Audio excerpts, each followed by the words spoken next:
Seorang TKI sederhana yang bekerja sebagai supir pribadi tak pernah menyangka hidupnya akan berubah dalam sekejap.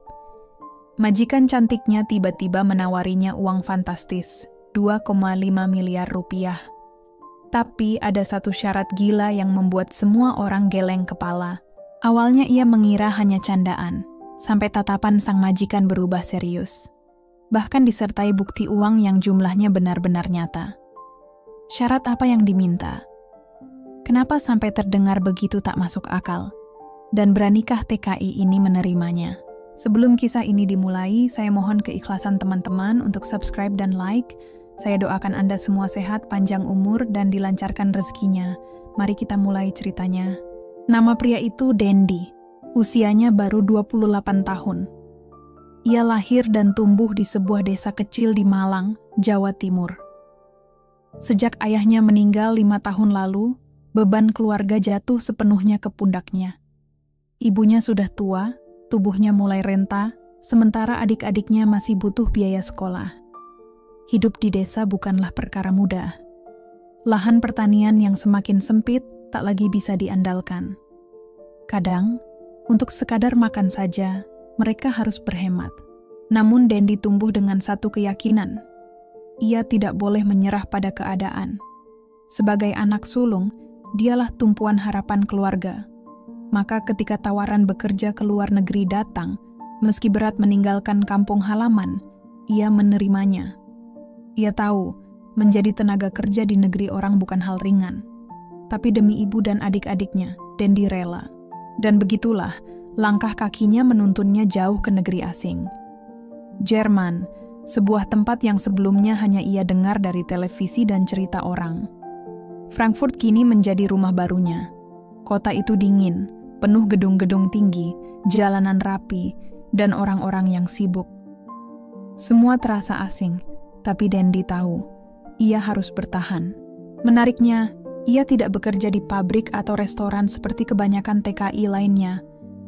Takdir membawanya ke pekerjaan yang sama sekali tak ia bayangkan, sopir pribadi seorang CEO perusahaan besar.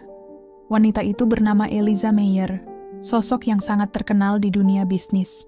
Hari pertama bekerja, jantung Dendi berdegup kencang. Mobil hitam mewah sudah ia siapkan di depan gedung perkantoran. Tangannya dingin memegang setir.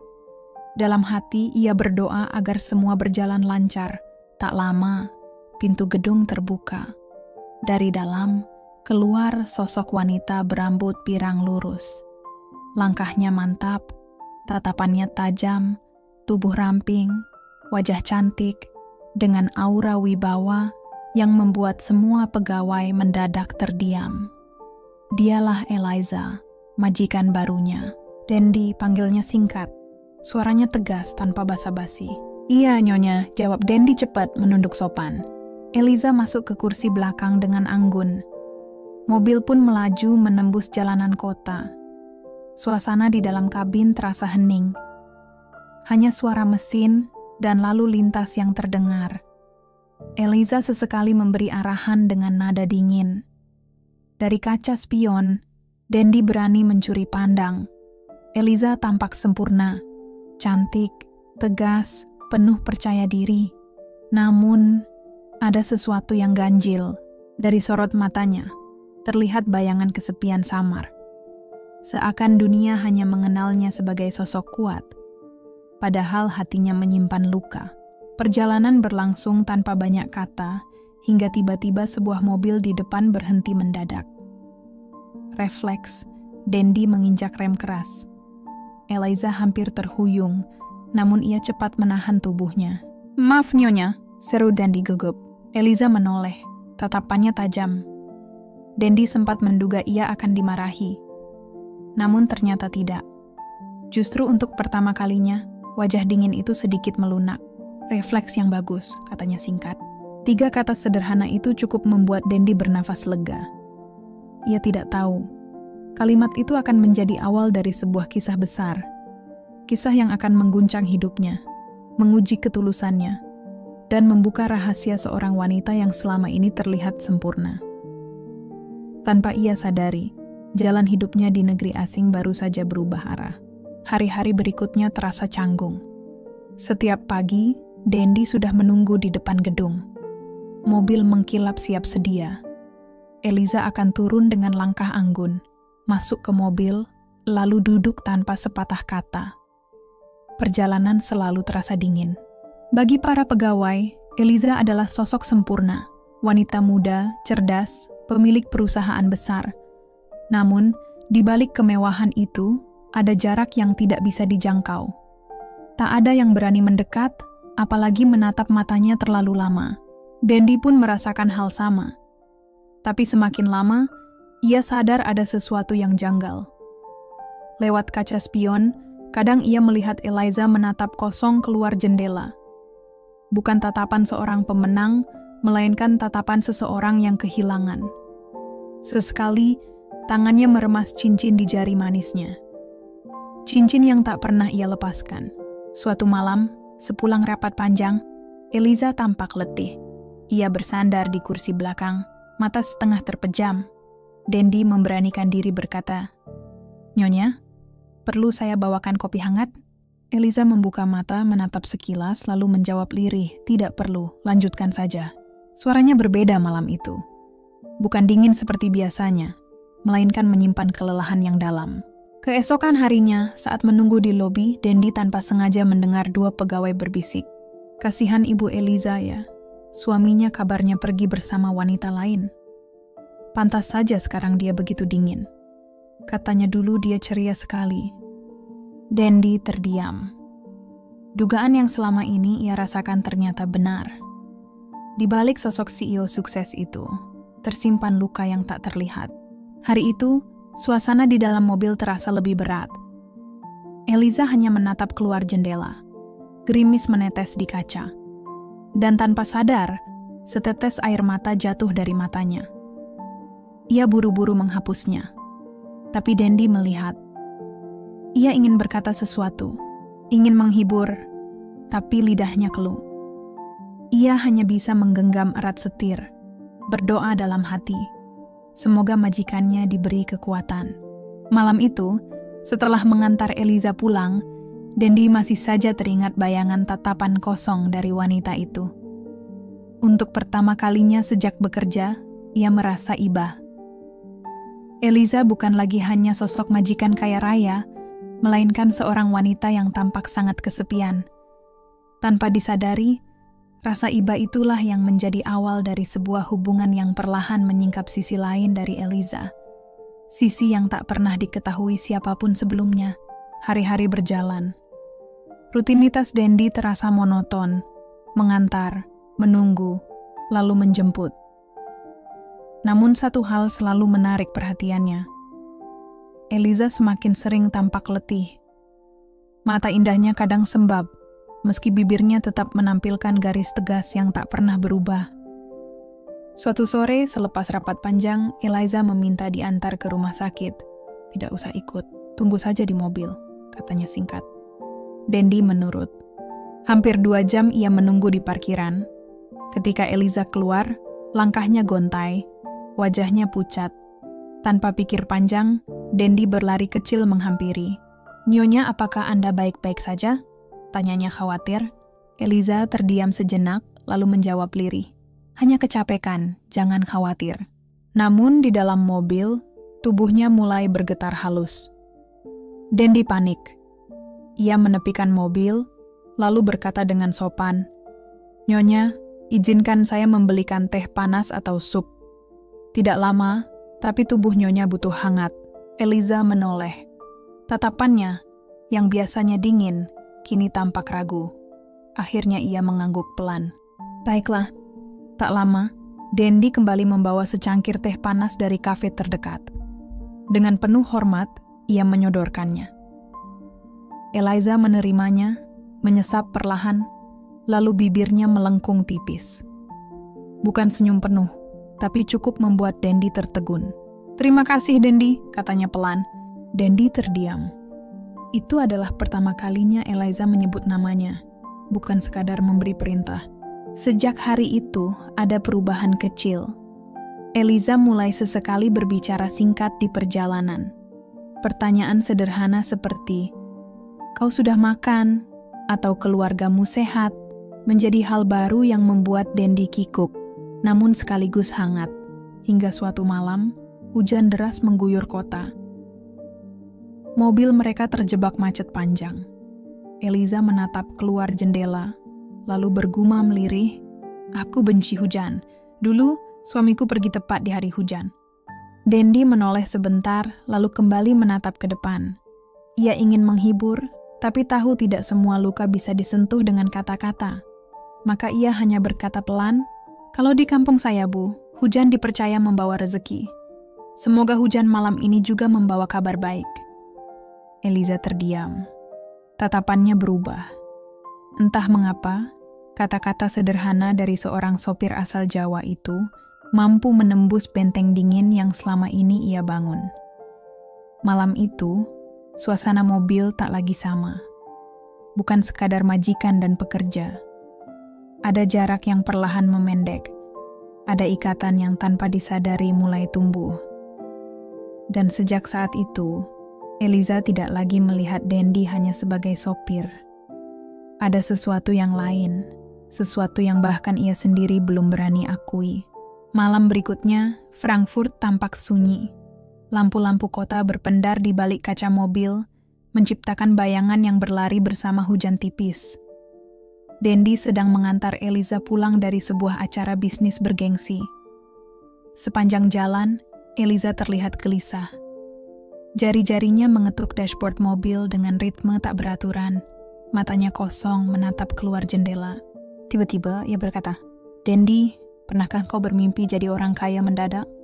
Pertanyaan itu membuat Dendi hampir kehilangan kendali setir. "Maksud nyonya?" tanyanya hati-hati. "Katakan saja, kalau aku tawarkan uang yang sangat besar, apa kau berani menerimanya?" Suara Eliza terdengar dingin, namun syarat dengan sesuatu yang misterius.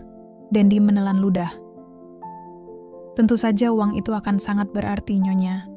Tapi, semua tergantung caranya." Eliza tersenyum samar, senyum yang asing di wajahnya. "Kalau begitu dengarkan baik-baik. Aku siap memberimu 2,5 miliar rupiah." Dendi tertegun. Kata-kata itu bergema di kepalanya. 2,5 miliar, jumlah yang tak pernah ia bayangkan seumur hidup. Dengan uang itu, ia bisa membangun rumah megah untuk keluarganya, membiayai sekolah adik-adiknya, mengangkat derajat keluarganya di kampung. Namun sebelum sempat ia menjawab, Eliza melanjutkan dengan nada dingin, "Tapi ada syaratnya." Suasana mobil berubah hening. Hanya suara wiper menggesek kaca yang terdengar. Dendi menatap Eliza lewat spion. Wajahnya tegas, namun matanya menyimpan sesuatu yang sulit ditebak. "Syarat, nyonya?" tanya Dendi pelan. "Ya," jawab Eliza mantap. "Aku tidak butuh supir hanya untuk mengantarku. Aku butuh seseorang yang bisa menemaniku. Bukan sebagai pekerja, tapi sebagai pendamping. Pura-pura menjadi pasangan hidupku di depan semua orang." Jantung Dendi berdegup kencang. Ia tak percaya dengan apa yang baru saja ia dengar. "Pasangan hidup, nyonya?" suaranya bergetar. Eliza menatap lurus ke depan. "Ya, kau akan tetap jadi dirimu. Tapi di mata orang lain kau adalah pendampingku.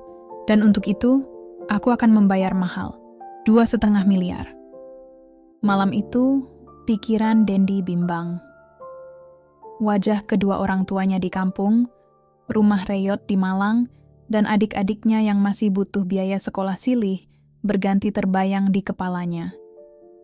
2,5 miliar. Jumlah itu bisa mengubah segalanya. Tapi, apakah harga dirinya juga harus ikut ia gadaikan? Di kursi penumpang, Eliza memejamkan mata sejenak. Suaranya terdengar bergetar, namun tetap tegas. "Dendi, aku tidak sedang bercanda.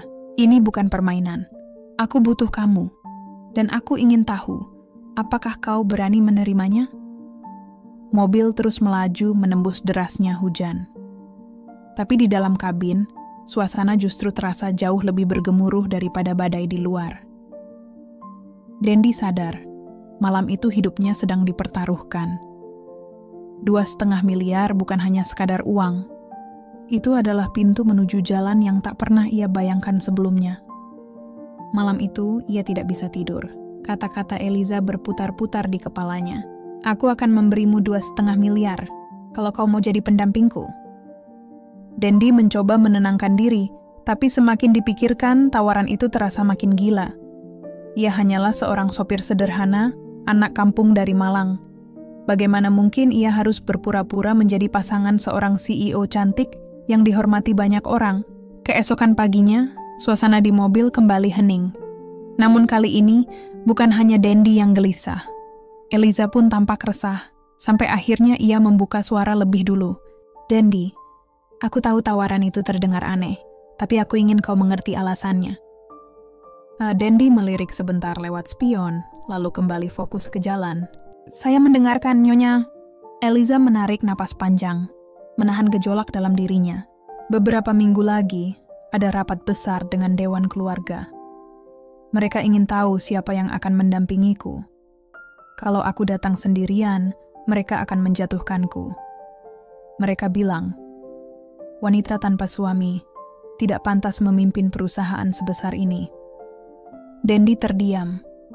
Ia tidak pernah menyangka, di balik wajah dingin dan kesuksesan Eliza, ternyata tersimpan tekanan yang begitu besar dari keluarganya sendiri. Jadi, Nyonya ingin saya berpura-pura menjadi pasangan? Tanyanya hati-hati. Ya, jawab Eliza cepat. Bukan hanya pura-pura di rapat itu. Mungkin untuk beberapa waktu ke depan. Sampai mereka tidak bisa lagi meragukan posisiku. Dendi meremas setir lebih erat. Kini ia tahu, tawaran ini bukan lagi sekadar permainan.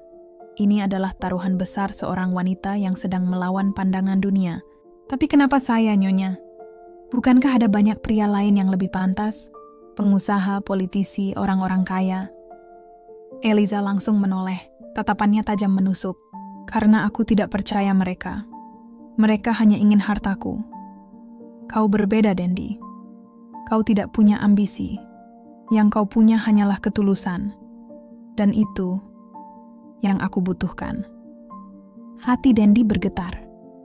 Kata-kata itu sederhana, tapi terasa begitu berat. Bagaimana mungkin seorang wanita sekelas Eliza Mayer memilih dirinya, seorang sopir biasa, untuk sebuah peran sebesar itu, namun di sisi lain, hidupnya seperti dihadapkan pada jalan bercabang. Jika menerima, keluarganya bisa hidup sejahtera, tapi harga dirinya dipertaruhkan. Jika menolak, ia tetap menjadi dirinya yang jujur, tapi kesempatan emas itu hilang. Eliza menatap keluar jendela, suaranya lirih namun jelas. Aku tidak butuh jawaban sekarang. Tapi ingat, waktu kita tidak banyak. Dan sekali kau memilih, tidak ada jalan kembali. Mobil terus melaju menembus keramaian kota. Tapi di dalam hati Dendi, badai justru semakin kencang. Inilah syarat gila yang bisa mengubah seluruh hidupnya. Hari rapat besar pun tiba. Ruangan dipenuhi wajah-wajah serius. Dewan direksi, keluarga besar Mayer, hingga investor penting. Semua mata menatap pintu masuk dengan penuh ekspektasi. Dan di sanalah Dendi berdiri. Mengenakan setelan jas pinjaman, tangannya dingin, keringat membasahi pelipis. Ia masih tidak percaya dirinya ada di sini. Bukan sebagai sopir, tapi sebagai pendamping pura-pura seorang CEO ternama. Begitu Eliza melangkah masuk, semua mata langsung tertuju pada mereka. Bisik-bisik terdengar. Itu siapa? Supirnya kan? Tidak mungkin. Namun Eliza melangkah mantap. Ia menggenggam lengan Dendi erat-erat, seolah penuh percaya diri. Di balik wajah tegasnya, ia sendiri bisa merasakan degup jantung yang kacau. Presentasi dimulai. Eliza menjelaskan arah perusahaan dengan tenang. Tapi kemudian, seorang anggota dewan paling vokal berdiri. Tatapannya tajam, suaranya menusuk. Semuanya bagus, Eliza. Tapi satu hal. Kau wanita muda, ditinggalkan suami, tanpa pasangan. Bagaimana kau bisa memimpin perusahaan sebesar ini? Ruangan itu hening. Semua mata tertuju pada satu sosok. Eliza menoleh ke arah Dendi, lalu dengan suara lantang ia berkata, "Inilah pendampingku. Orang yang berdiri di sampingku bukan karena harta, tapi karena ketulusan. Kalian boleh meragukanku, tapi kalian tidak bisa meragukan pilihanku." Bisik-bisik langsung memenuhi ruangan. Ada yang tertawa sinis, ada pula yang terkejut dan saling pandang. Dendi hanya bisa menunduk. Ia merasa seolah seluruh dunia kini menatapnya. Setelah rapat berakhir, suasana tetap tegang. Eliza masuk ke mobil tanpa berkata sepatah kata pun. Dendi duduk di kursi sopir dengan tangan yang gemetar. Hatinya penuh rasa bersalah, seolah dirinya hanyalah boneka di atas panggung besar. Namun tiba-tiba suara pelan Eliza memecah keheningan. "Terima kasih, Dendi. Tanpamu aku sudah jatuh hari ini." Dendi menoleh, suaranya bergetar. "Nyonya, saya bukan siapa-siapa. Saya hanya seorang sopir. Tapi jujur, saya tidak ingin hidup saya dibeli oleh uang, sebesar apapun nilainya." Eliza terdiam. Perlahan, senyum tipis muncul di wajahnya. Senyum yang berbeda, bukan lagi dingin, melainkan penuh kelegaan. "Itulah yang ingin ku dengar. Sebenarnya, uang 2,5 miliar itu hanyalah ujian. Aku ingin tahu, apakah masih ada orang yang mau berdiri di sampingku tanpa pamrih?" Dendi terkejut. Jadi, selama ini tawaran fantastis itu hanyalah cara Eliza untuk menguji ketulusan. Ia menatap Eliza dengan mata berkaca-kaca. "Nyonya, saya mungkin tidak bisa memberi banyak, tapi ketulusan itu akan selalu saya jaga, sampai kapanpun." Eliza mengangguk pelan, dan itu lebih berharga dari miliaran apapun. Malam itu, mereka berdua duduk dalam diam. Mobil melaju menembus jalanan kota Frankfurt yang berpendar oleh lampu malam. Tidak ada lagi sekat antara majikan dan pekerja. Yang ada hanyalah dua manusia, satu kaya, satu sederhana, yang sama-sama menemukan arti kejujuran dan ketulusan. Dan dari kisah itu, kita diingatkan bahwa dalam hidup, yang paling bernilai bukanlah harta, melainkan ketulusan hati dan keberanian untuk menjaga prinsip. Karena sekecil apapun peranmu, bisa membawa perubahan besar bagi orang lain. Terima kasih kamu sudah menyimak cerita ini. Jangan lupa untuk like video ini, subscribe channel kami, agar tidak ketinggalan cerita menarik lainnya. Sampai jumpa di cerita berikutnya.